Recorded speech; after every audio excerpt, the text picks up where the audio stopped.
Hi guys, for today's video ay meron naman tayong i-unbox.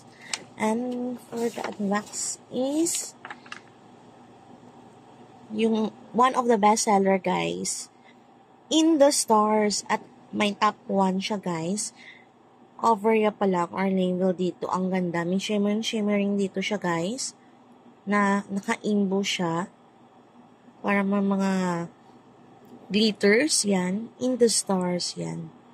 Ang ganda. Para hindi malaman mo kung fake or hindi. Oh, ayan. Ito. Hindi siya fake guys.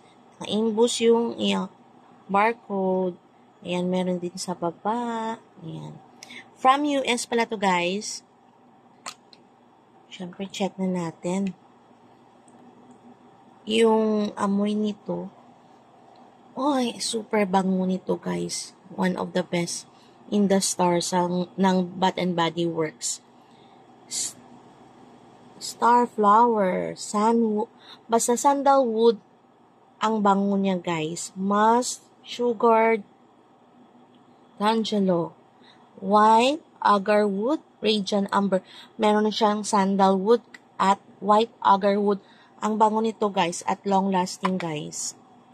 Kaya kung gusto niyo ng pang daily, try niyo yung In the Stars ang bango.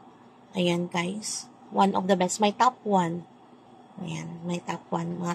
Sa top 1 nito guys, yung rating niya. Ang bango. Ang bango. Ayan guys. That's all for now ng Bath and Body Works. Not sponsored guys. Thank you for watching. Please don't forget to like and subscribe to my channel. Mom Che, bye!